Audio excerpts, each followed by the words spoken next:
बाबू चैतन्यदास ने अर्थशास्त्र खूब पढ़ा था, और केवल पढ़ा ही नहीं था, उसका यथायोग्य व्यवहार भी वे करते थे।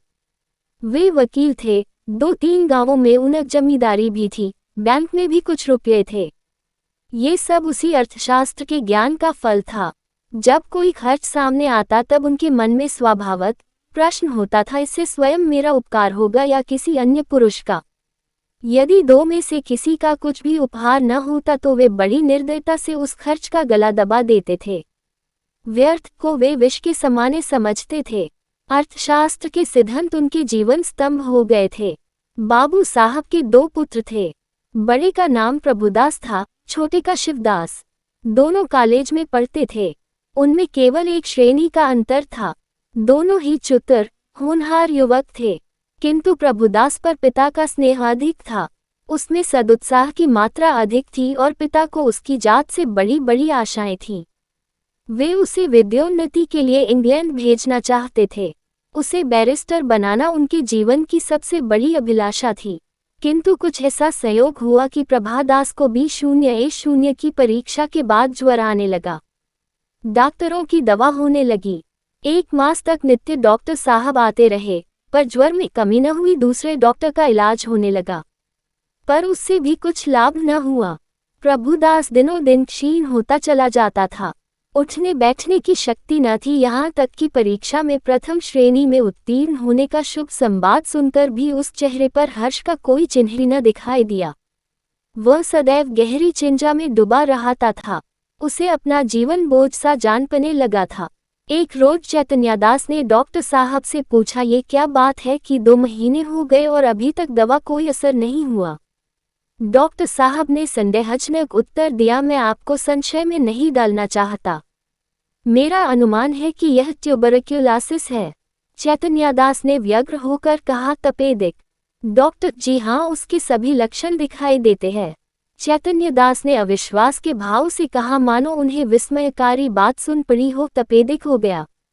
डॉक्टर ने खेद प्रकट करते हुए कहा, यह रोग बहुत ही गुप्त रीति से शरीर में प्रवेश करता है। चैतन्यदास, मेरे खानदान में तो ये रोग किसी को न था।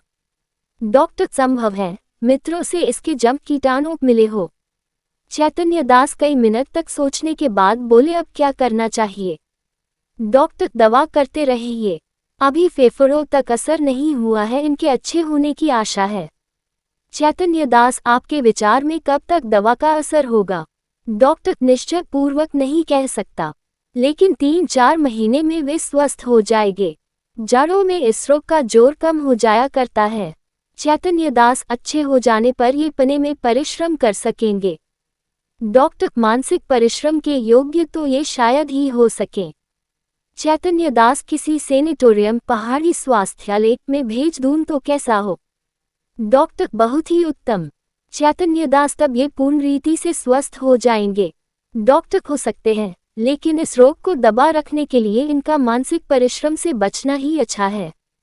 चैतन्यदास नैराश्य भाव से बोले, तब तो इनका जीवन ही नष्ट हो गया।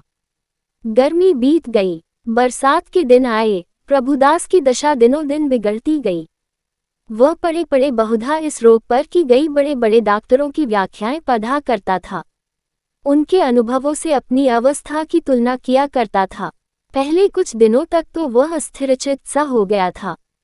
2-4 दिन भी दशा संभली रहती तो पुस्तकें देखने लगता और विलायत यात्रा की चर्चा करता। 2-4 दिन भी ज्वर का प्रकोप बढ़ जाता तो जीवन से निराश हो जाता।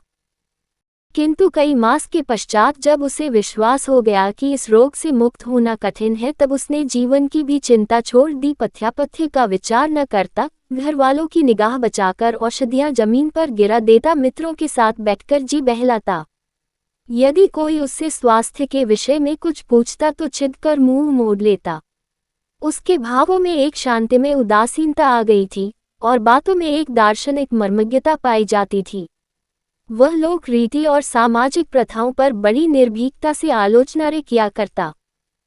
यद्यपि बाबू चैतन्यदास के मन में रह रहकर शंका उठा करती थी कि जब परिणाम विदित ही है तब इस प्रकार धन का अपव्यय करने से क्या लाभ, तथापि वे कुछ तो पुत्र प्रेम और कुछ लोक मत के भय से धैर्य के साथ दवा दर्पण करते जाते थे। जाड़े का मौसम था। चैतन्यदास पुत्र के सिरहाने बैठे हुए डॉक्टर साहब की ओर प्रश्नात्मक दृष्टि से देख रहे थे। जब डॉक्टर साहब टेम्परेचर लेकर थर्मामीटर लगाकर कुर्सी पर बैठे तब चैतन्यदास ने पूछा, अब तो जाड़ा आ गया, आपको कुछ अंतर मालूम होता है? डॉक्टर, बिल्कुल नहीं, बल्कि रोग और भी दुस्साध्य होता जाता है। चैतन्यदास ने कठोर स्वर में पूछा, तब आप लोग क्यों मुझे इस भ्रम में डाले हुए थे कि जाड़े में अच्छे हो जाएंगे? इस प्रकार दूसरों की सरलता का उपयोग करना अपना मतलब साधने का साधन हो तो हो, इसे सज्जनता कभी नहीं कह सकते। डॉक्टर ने नम्रता से कहा, ऐसी दशाओं में हम केवल अनुमान कर सकते हैं और अनुमान सदैव सत्य नहीं होते। आपको जेरबारी अवश्य हुई, पर मैं आपको विश्वास दिलाता हूं कि मेरी इच्छा आपको भ्रम में डालने की नहीं थी। शिवादास बड़े दिन की छुट्टियों में आया हुआ था। इसी समय वही कमरे में आ गया और डॉक्टर साहब से बोला, आप पिताजी की कठिनाइयों का स्वयं अनुमान कर सकते हैं। अगर उनकी बात नागवार लगी तो उन्हें क्षमा कीजिएगा। चैतन्यदास ने छोटे पुत्र की ओर वात्सल्य की दृष्टि से देखकर कहा, तुम्हें यहाँ आने की जरूरत थी। मैं तुमसे कितनी बार कह चुका हूँ कि यहाँ आया करो, लेकिन तुमको सब्र ही नहीं होता। शिवादास ने लज्जित होकर कहा, मैं अभी चला जाता हूँ, आप नाराज न हो। मैं केवल डॉक्टर साहब से यह पूछना चाहता था कि भाई साहब के लिए अब क्या करना चाहिए। डॉक्टर साहब ने कहा, अब केवल एक ही साधन और है, इन्हें इटली के किसी सेनेटारियम में भेज देना चाहिए। चैतन्यदास ने सजग होकर पूछा, कितना खर्च होगा? ज्यादा से ज्यादा 3000 साल भसा रहना होगा। निश्चय है कि वहां से अच्छे होकर आवेंगे। जी नहीं, यहाँ तो ये भयंकर रोग है, साधारण बीमारियों में भी कोई बात निश्चय रूप से नहीं कही जा सकती। इतना खर्च करने पर भी वहां से जो कि त्यों लौटा आए तो ईश्वर की इच्छा। आपको ये तस्कीन हो जाएगी कि इनके लिए मैं जो कुछ कर सकता था कर दिया। आधी रात तक घर में प्रभुदास को इटली भेजने के प्रस्ताव पर वाद विवाद होता रहा। चैतन्यदास का कथन था कि एक संदिग्ध फल के लिए 3000 का खर्च उठाना बुद्धिमत्ता के प्रतिकूल है।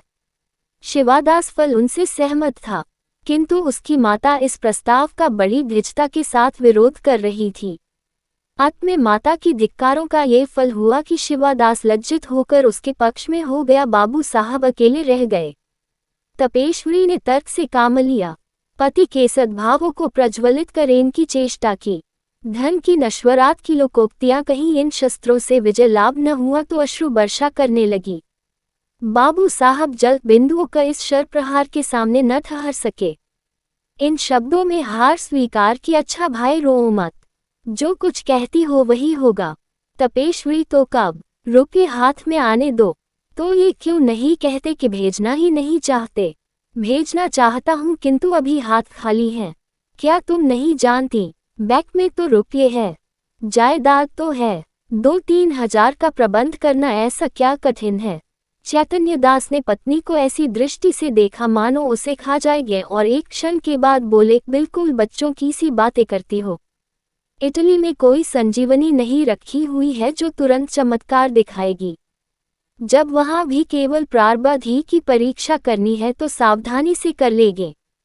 पूर्व पुरुषों की संचित जायदाद और रखे हुए रुपये में अनिश्चित हित की आशा पर बलिदान नहीं कर सकता।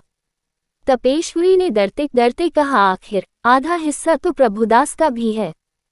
बाबू साहब तिरस्कार करते हुए बोले, आधा नहीं, उसमें मैं अपना सर्वस्व दे देता। जब उससे कुछ आशा होती वो खानदान की मर्यादा में और ऐश्वर्य बाता और इस लगाए हुए धन के फलस्वरूप कुछ कर दिखाता। मैं केवल भावुकता के फेर में पड़कर धन का ह्रास नहीं कर सकता। तपेश्वरी रवाक रह गई, जीतकर भी उसकी हार हुई। इस प्रस्ताव के 6 महीने बाद शिवदास B.A. पास हो गया। बाबू चैतन्यदास ने अपनी जमींदारी के 2 आने बंधक रखकर कानून पने के निमित्त उसे इंग्लैंड भेजा। उसे बंबई तक खुद पहुंचाने गए। वहां से लौटे तो उनके करल में सदिच्छाओं से परिमित लाभ होने की आशा थी। उनके लौटने के 1 सप्ताह पीछे अभागा प्रभुदास अपनी उच्च अभिलाषों को लिए हुए परलोक से धारा। चैतन्यदास मणिकर्णिका घाट पर अपने संबंधियों के साथ बैठे चिता ज्वाला की ओर देख रहे थे। उनके नेत्रों से अश्रुधारा प्रवाहित हो रही थी। पुत्र प्रेम एक क्षण के लिए अर्थ सिद्धांत पर गालिब हो गया था। उस विरक्तावस्था में उनके मन में ये कल्पना उठ रही थी, संभव है इटली जाकर प्रभुदास स्वस्थ हो जाता। हाय, मैंने 3000 का मूल देखा और पुत्र रत्न को हाथ से खो दिया। ये कल्पना प्रतिक्षण सजग होती थी और उनको ग्लानि, शोक और पश्चाताप के बाणों से बे रही थी। रह रहकर उनके हृदय में वेदना की शुलसी उठती थी। उनके अंतर की ज्वाला उस चिता ज्वाला से कम दग्धकारिणी न थी। अकस्मात उनके कानों में शहनाइयों की आवाज आई। उन्होंने आंख ऊपर उठाई तो मनुष्यों का एक समूह एक अर्थी के साथ आता हुआ दिखाई दिया। वे सब के सब ढोल बजाते, गाते, पुष्य आदि की वर्षा करते चले आते थे। घाट पर पहुंचकर उन्होंने अर्थी उतारी और चिता बनाने लगे। उनमें से एक युवक आकर चैतन्यदास के पास खड़ा हो गया। बाबू साहब ने पूछा, किस मोहल्ले में रहते हो? युवक ने जवाब दिया, हमारा घर देहात में है। कल शाम को चले थे। ये हमारे बाप थे। हम लोग यहाँ कम आते हैं, पर दादा की अंतिम इच्छा थी कि हमें मणिकर्णिका घाट पर ले जाना। चैतन्यदास, ये सब आदमी तुम्हारे साथ है? युवक, हाँ, और लोग पीछे आते हैं। कई 100 आदमी साथ आए हैं। यहाँ तक आने में सैकड़ों उठ गए, पर सोचता हूँ कि बूढ़े पिता की मुक्ति तो बन गई। धन और ही किस लिए? चैतन्यदास, उन्हें क्या बीमारी थी? युवक ने बड़ी सरलता से कहा, मानो वह अपने किसी निजी संबंधी से बात कर रहा हो। बीमार का किसी को कुछ पता नहीं चला। हरदम ज्वर चढ़ा रहता था। सूखकर कांटा हो गए थे। चित्रकूट, हरिद्वार, प्रयाग सभी स्थानों में ले लेकर घूमे। वैद्यों ने जो कुछ कहा उसमें कोई कसर नहीं की। इतने में युवक का एक और साथी आ गया और बोला, साहब, मुंह देखा बात नहीं, नारायण लड़का दे तो ऐसा दे। इसने रुपयों को ठीकरे समझा। घर की सारी पूंजी पिता की दवा दारू में स्वाहा कर दी। थोड़ी सी जमीन तक बेच दी, पर काल बलि के सामने आदमी का क्या बस है। युवक ने गदगद स्वर से कहा, भैया, रुपया पैसा हाथ का मैल है। कहाँ आता है कहाँ जाता है, मनुष्य नहीं मिलता। जिंदगानी है तो कमा खाऊंगा। पर मन में ये लालसा तो नहीं रह गई कि हाय, यह नहीं किया, उस वैद्य के पास नहीं गया, नहीं तो शायद बच जाते। हम तो कहते हैं कि कोई हमारा सारा घर द्वार लिखा ले, केवल दादा को एक बोल बुला दे। इसी माया मोह का नाम जिंदगानी है, नहीं तो इसमें क्या रखा है। धन से प्यारी जान, जान से प्यारा ईमान। बाबू साहब, आपसे सच कहता हूँ, अगर दादा के लिए अपने बस की कोई बात उठा रखता तो आज रोते न बनता। अपना ही चित अपने को धिक्कारता। नहीं तो मुझे इस घड़ी ऐसा जान पड़ता है कि मेरा उद्धार एक भारी ऋण से हो गया। उनकी आत्मा सुख और शांति से रहेगी तो मेरा सब तरह कल्याण ही होगा। बाबू चैतन्यदास सिर झुकाए ये बातें सुन रहे थे। एक एक शब्द उनके हृदय में शर के समान चुभता था। इस उदारता के प्रकाश में उन्हें अपनी हृदयहीनता, अपनी आत्मशून्यता, अपनी भौतिकता अत्यंत भयंकर दिखाई देती थी। उनके चित्त पर इस घटना का कितना प्रभाव पड़ा, यह इसी से अनुमान किया जा सकता है कि प्रभुदास के अंत्येष्टि संस्कार में उन्होंने हजारों रुपए खर्च कर डाले। उनके संतप्त हृदय की शांति के लिए अब एकमात्र यही उपाय रह गया था।